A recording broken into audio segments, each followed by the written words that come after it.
Robot दोस्त रोनी। एक छोटे से गांव में आरव नाम का लड़का रहता था। आरव सिर्फ 12 साल का था, लेकिन उसे मशीनों से खेलना और नई चीजें बनाना बहुत पसंद था। उसके पास एक छोटी सी कार्यशाला थी, जहां वो पुराने खिलौनों और मशीनों से कुछ नया बनाने की कोशिश करता रहता था। एक दिन आरव ने सोचा, क्या मैं ऐसा साथी बना सकता हूं जो मेरे साथ खेले और मेरी मदद करे। उसने अपना रोबोट बनाने की ठानी। उसने पुरानी बैटरी, रेडियो, पंखे और दूसरे पुर्जों का इस्तेमाल किया। कई दिनों की मेहनत के बाद उसका रोबोट तैयार हो गया। जब उसने स्विच ऑन किया तो रोबोट ने कहा, नमस्ते, मेरा नाम क्या है। आरव खुशी से उछल पड़ा और बोला, तुम्हारा नाम रोनी है। अब से तुम मेरे सबसे अच्छे दोस्त हो। गांव में नई मुसीबत। आरव और रोनी जल्दी ही अच्छे दोस्त बन गए। रोनी उसकी हर बात मानता और हर काम में मदद करता। वो तेज दौड़ सकता था, बातें कर सकता था और यहाँ तक कि आरव के बैग को स्कूल के लिए तैयार करता था। एक दिन गांव में बड़ी समस्या खड़ी हो गई। पास की नदी पर बना पुल टूट गया। उस पुल से किसान अपनी फसल लेकर बाजार जाया करते थे। पुल टूटने के कारण सब परेशान थे। गांव के लोग सोच रहे थे कि अगर पुल जल्दी नहीं बना तो उनकी फसल खराब हो जाएगी। आरव ने गांव वालों की बातें सुनी और सोचा, अगर रोनी मदद करे तो ये समस्या हल हो सकती है।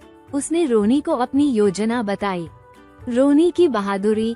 आरव ने रोनी को पुल के पास ले जाकर बताया कि इसे कैसे ठीक करना है। रोनी ने अपनी लाल आँखों से पुल का निरीक्षण किया और कहा, ये काम मैं कर सकता हूँ। रोनी ने अपने धातु के हाथों से काम शुरू किया। गांव के लोग दूर से ये देखकर हैरान थे। रोनी लकड़ी के तख्ते लगाता, लोहे की छड़ों को जोड़ता और पुल को धीरे धीरे तैयार करता जा रहा था।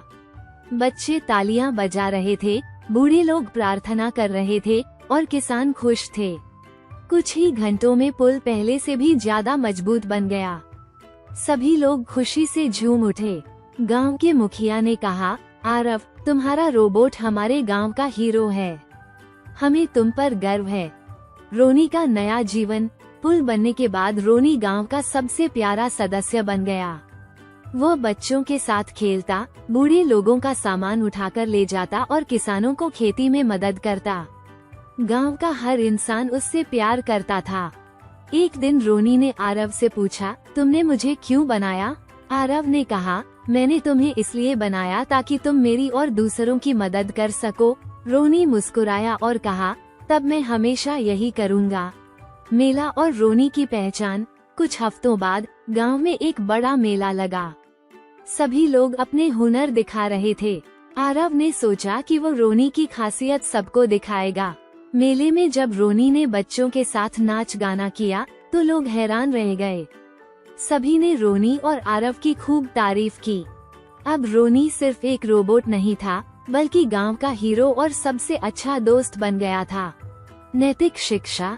तकनीक का सबसे अच्छा उपयोग तभी है जब हम इसे दूसरों की भलाई और मदद के लिए इस्तेमाल करें। समाप्त।